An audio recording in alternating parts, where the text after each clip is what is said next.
hello इकर बाद केशव देवी के हमर थाना पर बहन से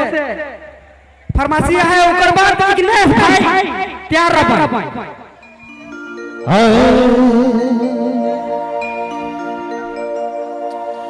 तो के देखी मोय तोरा रिझे मत गेलो रे तो के देखी हाय रे जोड़ी तो के देखी मोय तोरा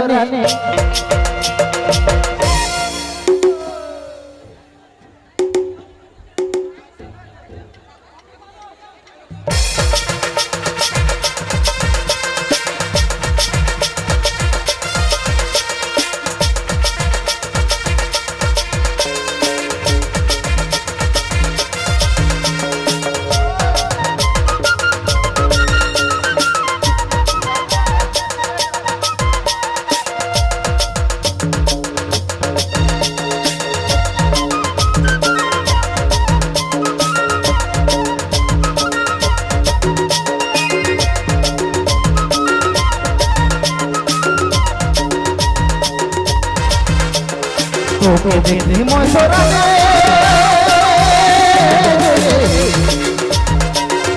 मोय तो मत गेलो रे तो देखी हाय रे राजा तो देखी ए जोड़ी तो देखी मोय तोरा मोय तो मत गेलो रे हाय रे दया नहीं पर मुझे चैन नहीं लागल कहा हाय रे दया नहीं पर नहीं लागल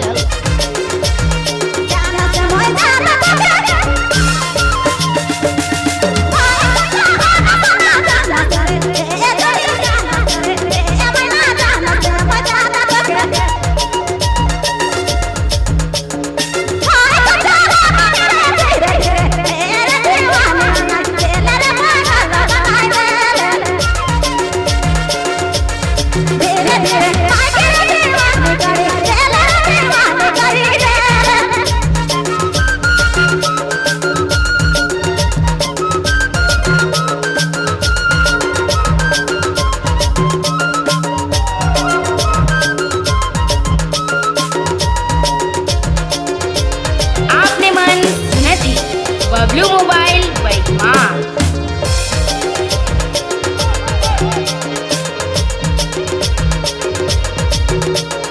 तोर तो सूरतिया में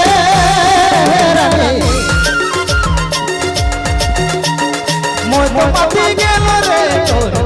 हाय रे दया तोर ए रानी तोर तो सूरतिया में मोय तो मती गेलो रे हाय रे दया परे रे नहीं लागल कहा हाय रे दया पर मुझे चैन नहीं लागल